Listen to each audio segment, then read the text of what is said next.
자, 다음은 프리시즌 동안 좀 눈에 띄었던 루키들에 대한 이야기도 같이 나눠보면 좋을 것 같아요. 여러 선수들이 정말 좋은 활약을 펼쳤습니다. 그 중에 좀 몇몇 선수들이 좀 인상적이었어서 혹시 놓친 분들이 계실까봐 관련 내용 공유하면 좋을 것 같다라는 생각이 들어서 준비를 해봤고요. 먼저 뉴욕 자이언츠의 쿼터백 제슨 다트 이야기부터 한번 해보도록 하겠습니다. 사실 뉴욕 자이언츠 같은 경우에는 트레이닝 캠프랑 미니 캠프를 거치면서 진짜 주목을 많이 받던 선수 사실 압둘 카터였어요. 압둘 카터가 트레이닝 캠프에서 본인들 팀 오펜스 뿐만 아니라 이 조인트 프랙티스 하는 동안 다른 팀들에 대한 오펜스를 정말 씹어먹었다라는 평가가 굉장히 많았는데, 사실 프리시즌 필름만 놓고 봤을 때는 엄청나게 좋진 않았어요.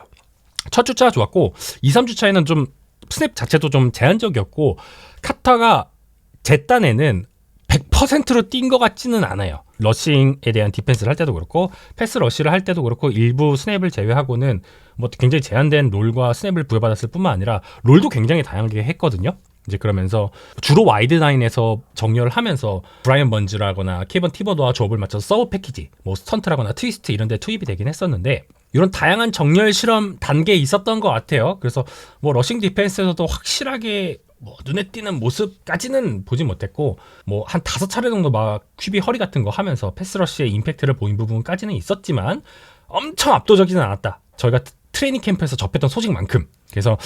그래서 압둘 카터는 일단 제가 이 명단에서 일단 뺐습니다. 그렇게 이해해 주시면 될 것 같고, 잭슨 다트 같은 경우에는 뉴욕 자이언츠가 아직 공식적으로 스타터로 지명하진 않았어요. 러셀 윌슨은 일단 스타터로 나올 겁니다. 하지만 프리시즌 동안 보여줬던 어떤 모빌리티 그리고 패스 정확성 이런 것들을 보면은 확실히 기대할 만한 자원이다. 아쉬운 부분이 있긴 했었어요. 심지어 부상을 당할 뻔하기도 했었거든요. 무리하게 이제 QB 러싱을 하다가 슬라이딩 안 하고 사이드라인으로 안 나가고 이러다가 그런 장면에서 아쉬운 장면이 있긴 했지만, 그래도 전반적으로 봤을 때 만족스러웠다. 특히 첫 번째 프리시즌 경기였던 버팔로 빌스와의 경기에서는 19번의 패스 중에 12번을 성공을 했죠. 그리고 159야드 기록하고 한 번의 터치다운을 만들어냈습니다. 그리고 3번의 드라이브를 연속해서 득점을 만드는데도 기여를 했기 때문에 굉장히 인상적인 데뷔를 보였다라고 할 수가 있고요. 구단 내부에서도 포켓 내에서 굉장히 침착한 부분 그리고 자신감 있는 플레이로 호평을 받았다라는 평가가 있어요. 그리고 이어진 2주차 경기에서도 굉장히 성공적인 어떤 퍼포먼스를 보였고요. 그리고 패스를 이제 후반부에는 13번 연속으로 성공하는 그런 클러치 퍼포먼스까지 보여줬습니다. 턴오버는 한 번도 없었고요. 그래서 프리시즌에 어떤 PFF 그레이드로 봤을 때는 쿼터백 루키 중에는 3위 이 정도로 높은 효율성 그리고 실수를 최소화한 그런 부분을 펼쳤습니다. 그래서 필름 한번 보고 갈게요. 다트 같은 경우에는 자, 해당 플레이를 한번 보시면, 자, 여기 터치다운 장면인데 이게 히트앤고 컨셉이거든요. 포켓이 붕괴되고 있는 것을 인지하고 있었음에도 불구하고 약속했던 타이밍과 그리고 플레이스먼트의 공을 정확하게 연결하는데 성공을 하죠. 그래서 멋진 터치다운을 만들어낸 장면이 있었다라고 할 수가 있고요. 그리고 요것은 쿼터백 드로우 패스 옵션 플레이였는데 일단 필드 상황을 봅니다. 그리고 어떤 타이밍에 정확한 타이밍에 패스를 던지지 못할 것이 굉장히 좀 자명한 상황이었고, 확인하자마자 빠르게 모빌리티를 활용을 해서 전진하는 모습 보여줬죠. 이 밖에도 약속된 타이밍 그리고 설계된 플레이북 내에서 우리 팀 패싱 타깃이 정확하게 포지션을 하고 있다라는 판단이 들었을 때는 태클을 받아내면서 패스를 정확하게 던지는 모습까지 잘 보여줬습니다. 그래서 확실하게 좋은 평가를 받을 수 있는 부분들이 많이 노출이 됐다. 프리시즌인 점을 감안을 하더라도 그래서 분명히 합격점을 줄 수 있을 것이다라는 생각이 들고 있고요. 어큐러시 측면에서 기복이 약간 있긴 했어요. 하지만 그런 부분들 그리고 달려야 할 때, 멈춰야 할 때, 사이드라인으로 빠져야 할 때, 슬라이드 할 때에 대한 부분, 이 부분은 사실 경험적인 측면에서 분명히 개선될 수 있는 부분이라고 생각이 되기 때문에 그 부분은 합격점을 줄 수 있겠다라는 생각이 들고 있습니다. 또 하나 약간 단점으로 지적하고 싶은 부분 중에 하나가 메커니즘 상황에서 약간 오른발이 좀 뜨거든요. 그러면서 허리만 돌아가야 되는데 하체가 같이 돌아가요. 그래서 그 부분은 좀 약간 개선했으면 좋겠다. 왜냐면 프로리그에 있는 많은 쿼터백들 같은 경우에는 하체를 굉장히 고정한 상태에서 패스를 잘 던지고 그 상황에서 히트를 당했을 때 부상이 덜 당하거든요. 요 단점을 제가 지목했던 선수 중에 한 명이 트레버 로렌스인데, 아시다시피 트레버 로렌스 부상에 굉장히 많이 노출됐고 뭐 센세이셔널 시즌 이후에 좀 아쉬운 모습 많았잖아요. 그래서 다트 역시도 그런 모습을 답습하지 않기 위해서는 조금 메커니즘적으로 수정이 필요하긴 하겠다라는 생각이 들었습니다. 그 밖에는 충분히 합격점을 줄 수 있는 멋진 퍼포먼스를 보였다라는 생각이 들고 있고요. 그렇습니다. 그 다음에 시애틀 시옥스의 레프트 가드 그레이 제이블 역시도 굉장히 좋았습니다. 시애틀 같은 경우에는 런 게임 스킴을 좀 바꿨거든요. 인사이드에서 듀오와 존을 좀 콤비네이션하는 형태의 전술을 굉장히 많이 선택을 했는데 제이블 같은 경우에는 리드 블러킹을 하는 역할을 굉장히 많이 담당을 했어요. 그러면서 빠른 기동성을 활용을 해서 리드 블러킹을 통해서 러닝백이 달려나갈 수 있는 굉장히 주도적인 블러킹 역할을 많이 해줬는데 그 부분 굉장히 좋았고 패스 프로텍션에 있어서도 프레셔를 한 번도 안 줬거든요. 딱 0이었습니다. 그 정도로 안정적인 포켓 운영 능력을 보여줬다라는 생각이 들어서 제이블 역시도 합격점을 줄만하다라는 생각이 들었습니다. 특히 시애틀 같은 경우에는 오펜시브 라인이 굉장히 안 좋죠. 그래서 가드로서의 잠재력도 굉장히 높고 경우에 따라서는 부상이 당했을 때 센터로도 옮길 수 있는 선수거든요. 그런 다재다능함 역시도 칭찬을 해주고 싶다라는 생각이 들어서 그레이 제이블 역시도 같이 뽑아봤습니다. 다음으로는 뉴잉글랜드 패트리어츠의 윌 캠벨 역시도 굉장히 좋은 모습을 보여줬습니다. 패트리어츠 같은 경우에는 캠벨을 레프트 태클로 고정을 해서 블라인드 사이드 보호를 맡겼죠. 그리고 어떤 러싱 게임에 있어서도 굉장히 적극적이고 주도적인 블락킹을 맡겼는데 좋은 모습을 많이 보여줬습니다. 1주차에 패스블록 스나이비 8회가 있었는데 여기서 프레셔가 단 0회밖에 없었고요. 레프트 태클 중에. 그래서 전반적으로 굉장히 좋은 평가를 받을 수 있었습니다. 다만 좀 이슈가 있었는데 바이킹스랑 조인트 프랙티스가 있었거든요. 근데 여기서 조나단 그리너드한테 진짜 털렸대요. 여러 번 세크하겠다는 소식이 있어서 완전히 리그 최상위권에 해당하는 엘리트 패스 러셔를 상대로도 블라인드 사이드를 안정적으로 보호할 수 있을 것이냐에 대한 이슈는 아직 남아 있습니다. 그래서 그 부분 참고하시면 좋을 것 같고요. 윌 캠벨 필름 한번 보도록 하겠습니다. 일단 럼블락부터 한번 살펴보도록 할게요. 이게 아웃사이드로 리드블락을 하는 장면이거든요. 보시면 요 맨 위쪽에 있는 66번 선수 굉장히 잘 움직이는 모습 볼 수 있죠.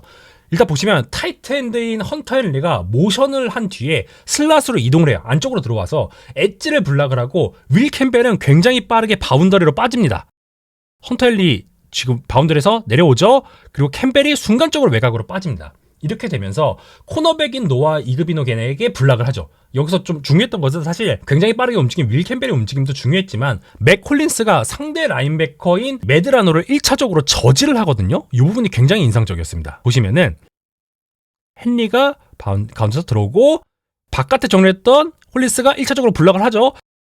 그 가운데 윌 캠벨이 본인의 기동력을 활용을 해서 빠르게 외곽에 대한 블러킹을 진행을 하면서 러싱을 풀어내가는 모습, 이 부분 재밌게 봐주시면 좋을 것 같다라는 생각이 들고 있고요. 다음으로는 패스 블락 필름 한번 보도록 하겠습니다. 자, 보시면 제가 두 개를 숫자적으로 보여드릴 건데 일단 패스셋 상황에서 오펜시브 라인의 딱 기본 동작, 발동 동작을 딱 취하죠. 그러고 나서 킥 슬라이드를 가져가는데 이 발을 교차하지 않고 왼쪽으로 쭉 빠지는데 이게 굉장히 자연스럽죠. 뒷걸음질을 치는 동작이 굉장히 자연스럽고 상대 패스 러셔의 속도에 맞춰서 쿼터백을 보호하는 포켓을 만들어내는데 한번 보시죠. 왼쪽에 있는 66번 선수 슬라이드 안정적이죠. 잘 버티죠. 그러면서 패스를 던질 수 있는 포켓을 잘 만들어줬습니다. 필름 하나 더 보시면은 자, 이번에도 왼쪽에 스트롱 사이드의 캠벨의 모습을 보시면 슬라이드 보시고 안정적으로 포켓 잘 보호하죠. 그러면서 패스 던질 공간은 없었지만 드레이크 메이가 충분하게 모빌리티를 통해서 달려나갈 수 있는 그런 공간을 잘 만들어줬다. 다음으로는 터치다운 장면 한번 보시면 좋을 것 같은데 자, 이 부분은 이 필름은 이게 하프 슬라이드 프로텍션이라고 하거든요. 요것은 라인맨 중에 절반 이상, 그러니까 3명에서 4명까지 슬라이드 개념으로 오른쪽으로 빠져서 슬라이드를 공간을 커버를 하게 됩니다. 그렇게 되면은 왼쪽에 있는 윌 캠벨 같은 경우는 1대1, 요건 맨투맨을 보통 블러킹을 하는 방식이라고 보시면 되거든요. 그래서 풀 슬라이드 프로텍션과 다르게 하프 슬라이드 같은 경우에는 한쪽에만 슬라이드를 하면서 반대쪽에 맨투맨을 혼합한 형태의 프로텍션 형태이기 때문에 1대1 상황을 무조건 이겨내야 돼요. 보시다시피 윌 캠벨 같은 경우에는 확실하게 엣지 러셔가 들어오는 공간을 크게 벌리게 만듦으로써 드레이크 메이가 달려나갈 수 있는 공간을 확보를 해줬죠. 이러면서 드레이크 메이 역시도 어느 정도 기동력을 갖춘 선수이기 때문에 빠르게 달려나가면서 안정적으로 터치다운을 만들어내도록 만들어줬습니다.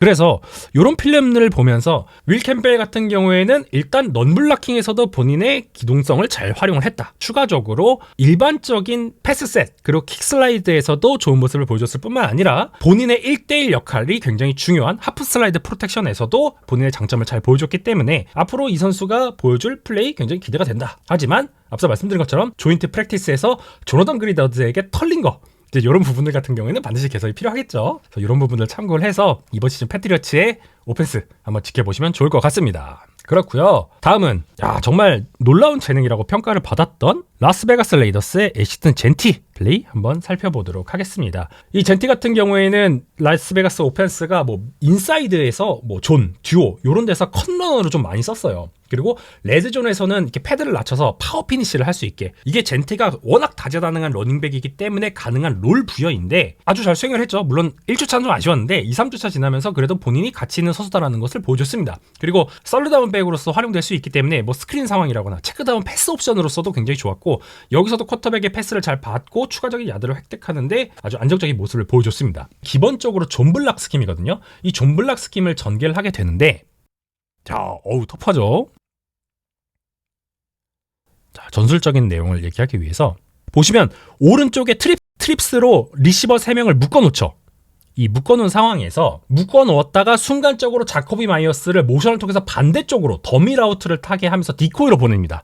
그리고 나서 더블팀 이후에 세컨드 레벨에서 전개되는 리드 블록을 따라서 젠티가 전진을 하죠.